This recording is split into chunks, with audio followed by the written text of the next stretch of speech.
Bom, pessoal, mais um vídeo aqui sobre números. Rapaz, esse livro de números aqui é uma viagem, viu, pessoal? Nossa, se for uma história real, então nós vamos ter sérios problemas.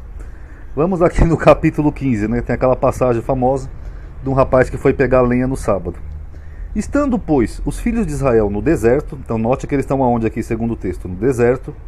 Acharam um homem apanhando lenha no dia de sábado. E os que o acharam apanhando lenha, o trouxeram a Moisés e Arão e a toda a congregação, e o puseram em guarda, porquanto ainda não estava declarado que se deveria fazer. Disse, pois, o Senhor a Moisés: certamente morrerá aquele homem. Toda a congregação o apedrejará fora do arraial. Que nem eu já mostrei em algumas fotos para vocês em vídeos, o deserto do Sinai ele é assim, ó. Ele até tem, às vezes, uma vegetaçãozinha rasteira, outra, né? É um semiárido. Mas não é um semiárido, é um árido, né? Semiárido seria aqui o nordeste do Brasil, né? Tal. Ali é árido mesmo, ó. Você só vê areia, pedra e às vezes um arbustozinho aqui e ali, etc. Então, primeira pergunta: onde o homem foi apanhar lenha? Foi na África? Ó, Moisés, a gente deu um pulinho ali na África, a gente viu um homem ali pegando lenha, porque aqui não tem lenha, pessoal. É um lugar bem árido. Segundo, isso foi errado bastante para ele ser apedrejado? Só porque ele foi pegar um pouquinho de lenha para talvez fazer uma comida para a família, ele merecia morrer apedrejado só por causa disso?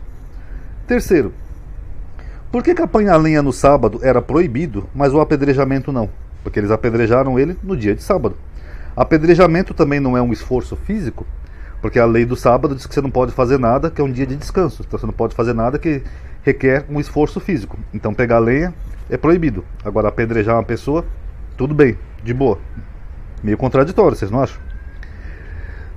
Segundo a Bíblia, Deus mandou Moisés fazer querubins e uma serpente de bronze, né, que eram imagens esculpidas, né, e proibidas lá na lei de Êxodo 20. Não farás imagem de escultura, mas ele fez querubim e uma serpente.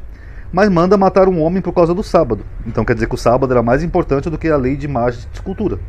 Aí fica uma pergunta, né? Perguntar não ofende. Por que então as igrejas evangélicas criticam as imagens católicas, sendo que o próprio Moisés fez imagens, e não guardam o sábado, sendo que o sábado para Moisés e para Deus seria mais importante? Então fica aí para reflexão. Lembrando que o próprio Jesus, lá na época do segundo templo, ele entrou no templo, que era um templo ornado com imagens. Tinha querubins, tinha bois, tinha bacia, tinha tudo. E Jesus não criticou os fariseus por imagens. Ele criticou os fariseus pelos vendilhões do templo, pessoas que estavam comercializando no templo de Deus. Exatamente o que as igrejas evangélicas fazem hoje. Aí aqui me chamou a atenção que no meio do deserto, né, Deus dá umas leis com relação às vestes dos sacerdotes, que ele fala assim, ó: e falou o Senhor a Moisés dizendo: fala aos filhos de Israel e diz-lhes que nas bordas das suas vestes façam franjas pelas suas gerações, e nas franjas das bordas ponham um cordão azul. Então é meio estranho, né, que eles estão no meio do deserto, mas parece que Deus está mais preocupado com a moda do pessoal do que com questões mais importantes, como que eles vão organizar um reino, como que eles vão expulsar os inimigos da terra, essas coisas. Por quê? O que nós estamos vendo aqui em Números, pessoal, já é praticamente uma criação de uma religião, onde Deus determina até vestes de sacerdotes, é determinado por Deus. Então isso aqui é meramente o quê? É a construção de uma religião, tá bom? Aqui eu separei esse versículo para mostrar aquela expressão famosa que é a terra que mana leite e mel. Porque essa expressão ela não se aplica só a Israel na Bíblia, ela se aplica também ao Egito. Porque aqui na revolta de Coré, ele diz assim para Moisés, ó: porventura pouco é que nos fizeste subir de uma terra que mana leite e mel? Então se eles subiram de uma terra que mana leite e mel, ele está falando do Egito. Para nos matares neste deserto, senão que também queres fazer-te príncipe sobre nós? Nem tampouco nos trouxestes a uma terra que mana leite e mel. Aqui ele está falando da terra prometida, Israel. Então se ele usa a mesma expressão para as duas terras, Egito e Israel, isso mostra que isso aqui é meramente uma expressão de uma época. Terra que mana leite e mel é uma terra próspera, uma terra que tem alimento, tem fartura, tem água. Basicamente isso, tá bom? Aqui é Coré quando ele se revolta. Tem uma revolta de Coré. E olha que curioso o que acontece. Depois dessa revolta de Coré, que eles querem ser sacerdotes também, mas era só os levitas que podiam ser, Deus castiga eles. Ó, e aconteceu que, acabando ele de falar todas essas palavras, a terra que estava debaixo deles se fendeu. E a terra abriu sua boca e os tragou com suas casas. Essa palavra que me chamou a atenção, eu fui até ver no hebraico, aqui a palavra é beit, né, uma variação, suas casas, beit. Beit é casa em hebraico. Então eu pergunto para vocês agora que estão assistindo esse vídeo: tinha casa no deserto? Porque em outros livros, como o Êxodo, eles usam muito a palavra tenda. Mas aqui não, aqui a palavra é casa mesmo. Então o povo morava no deserto, tinha casa e tudo. Além do santuário móvel que nós vimos, até com degraus, eles tinham casa no deserto? Então só aí você vê que isso aqui é um anacronismo. Esse texto é um texto posterior. Como também todos os homens que pertenciam a Coré e a todos os seus bens. E eles e tudo que era seu desceram vivos ao abismo, e a terra os cobriu, e pereceram no meio da congregação. Com todo respeito, eu acho isso aqui meio fantasioso, né? A terra se abrir e tragar pessoas vivas. Elas foram literalmente tragadas pela terra. Mas enfim.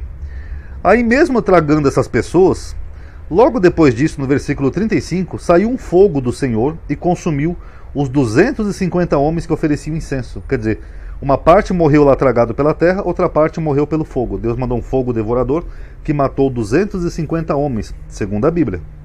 E mesmo assim, no dia seguinte, toda a congregação dos filhos de Israel murmurou contra Moisés e contra Arão, dizendo: vós matastes o povo do Senhor. Quer dizer, gerou uma revolta essa matança toda. E aí o que Deus faz? Ele se arrepende, ele pede perdão? Não, ele vai lá e mata mais gente. Okay. Levantai-vos do meio dessa congregação e a consumirei no momento. Então se prostraram sobre os seus rostos. Quer dizer, mais matança. E os que aí Deus manda uma praga para consumir aquela congregação que estava reclamando, a casa de Israel. E os que morreram daquela praga foram 14.700, fora os que morreram pela causa de Coré, fora os que morreram nos capítulos anteriores e os que vão morrer nos capítulos seguintes, como serpentes abrasadoras, praga, fogo, etc. Quer dizer, é uma carnificina no deserto. Aí fica uma pergunta, né, que não quer calar. Se teve toda essa matança aqui nesses 40 anos de deserto, como é que esse povo chegou a Israel, pessoal? Porque pelo relato que nós temos aqui em Números, é matança atrás de matança. Ó. Eu vou abrir a terra, vou engolir a metade, vou mandar um fogo para consumir os outros, vou mandar uma praga para consumir aqueles outros que estão reclamando e enchendo o saco. Quer dizer, dá a impressão que Deus queria matar todos eles, de uma forma ou de outra, ou de fome, ou de praga, ou de peste. Quem que é esse Deus? O Bolsonaro?